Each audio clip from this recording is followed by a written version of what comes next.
guys, it's Mikey, and in this video I'm doing a Ryzen 3 gaming PC build. Super excited about it. This is my first gaming PC build. I've always just done pre-builts and laptops. I've never actually built one myself.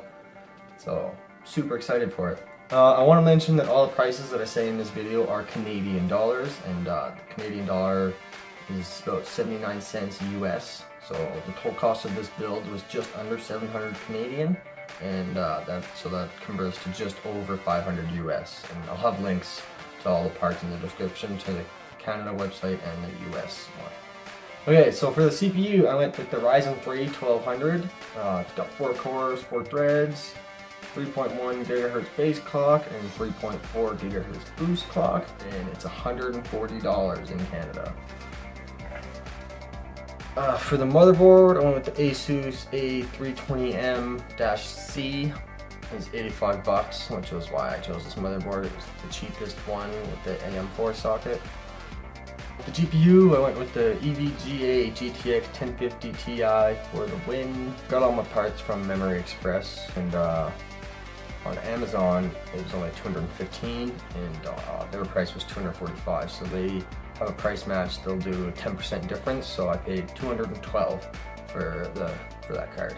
For the RAM, I went with the cheapest 8GB that I could find, which was a single DDR4 2133 G-Skill RAM. It was 85 bucks. And on this motherboard, it's only got 2 DIMM slots, so you know, a single 8GB. I opted for that one so that I could get another single 8GB and have 16 gigs. I went with a hard drive, not an SSD, because this was a budget build and I needed something cheaper, so I went with the Seagate Barracuda 1TB. It was only 65 bucks. Power supply is a 400 watt 80 plus certified non-modular power supply from Corsair. If you got the extra money, I would definitely recommend going with a modular power supply or a semi-modular, like especially if you get the same micro ATX case that I got, because you know, micro ATX cases don't have much room for cable management, so you know, having the modular one will make the build a lot easier. And the case is the Corsair Carbide Series 88R micro ATX case. This case only comes with 1 fan, but it should be good enough if you're not doing any overclocking. Stay on the clock speeds and it should be sufficient. Okay, onto the build. The first thing I did was grab the motherboard and install the CPU and the cooler, install the RAM and set that aside. I got the case out and installed the power supply and the I/O shield. This case has standoffs for micro ATX pre-installed, so I just slid the motherboard in and screwed her down. She was good to go. And plugged in the rear fan and front panel connectors. And then I grabbed up the GPU, installed that. Everything went super smoothly with this build, and the only problem I had when I was doing it, the CPU cooler, it didn't want to catch on the back plate. So I had a really hard time getting that secured, but you know, after a couple minutes I managed to get it down. It wasn't a big deal.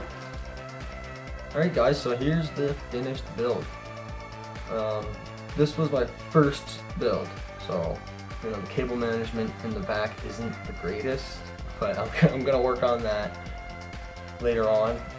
It's not a super flashy build, you know, and there's no lights going off on the inside, and the case just has a nice tinted window, so it's a nice clean black look, and I think it looked great. I didn't want it to go super flashy and stuff. I'm gonna pay more for that kind of stuff, so you know, I was on a really tight budget. Up here in Canada, we pay a lot more for parts. You know, this was just under 700 bucks, and in the US, that'd be just over 500. So we kind of get screwed on the parts. But anyways, this build went great. Everything went awesome.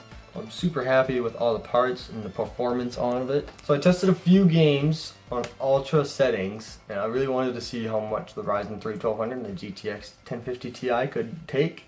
So I did everything on ultra settings. Now if you adjust the settings a bit, you can get everything at 60 FPS with pretty high settings, and it's a nice smooth 60 FPS on most games. But I wanted to see, you know, how well it did with everything on ultra. And you know, if you're looking for that more cinematic experience, you can have pretty much everything on ultra with these parts and you'll get a 30 FPS, you know, like if you've got an Xbox One or something, that's what I got, Xbox One, and most games on there run at 30 FPS anyways. So if you're looking for that more cinematic experience, then these parts can do ultra settings at 30 FPS. So yeah, throw the benchmarks up, and yeah, this was my first PC build. Hope you all enjoyed the video.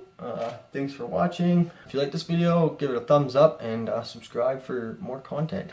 Thanks for watching.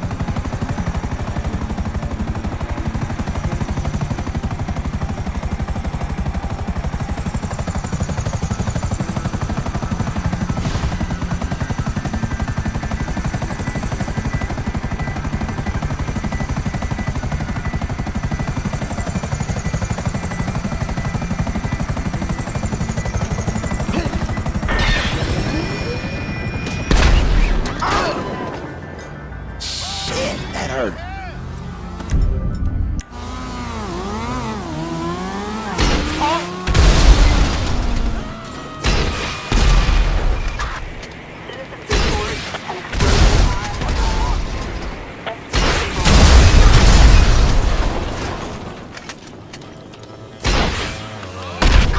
Citizens reporting a vehicle explosion on G Boulevard.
Started with the first thing that came through the fog. There were allies pinned inside lodges. I needed to save them.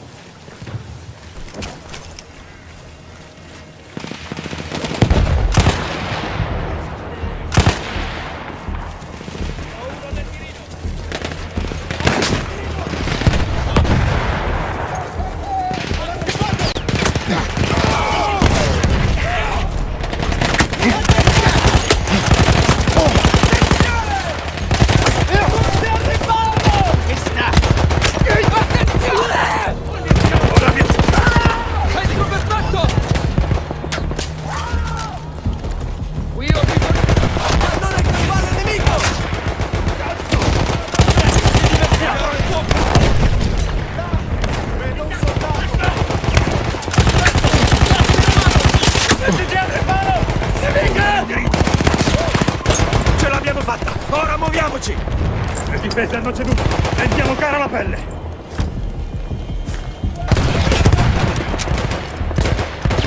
We could hear them before we saw them. Armored vehicles coming from the enemy fort. But you didn't have your equipment anymore. There were crates of enemy weapons in the lodges that we scavenged and prepared ourselves with.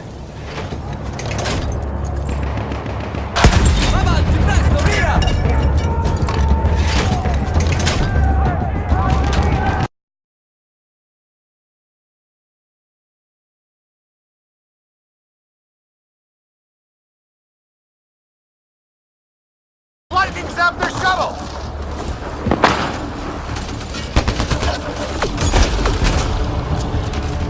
Here they come!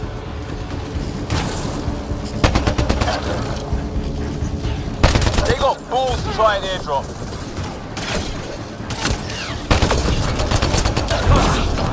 Don't let up!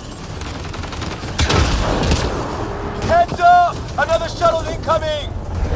This weather? Guess we got their attention. Are those dogs? I wish. They've got some weird cloaking ability. You're shitting me!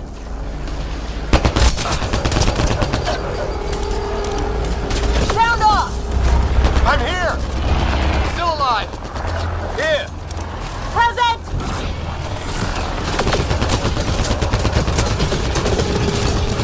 I can't get a beat on those things!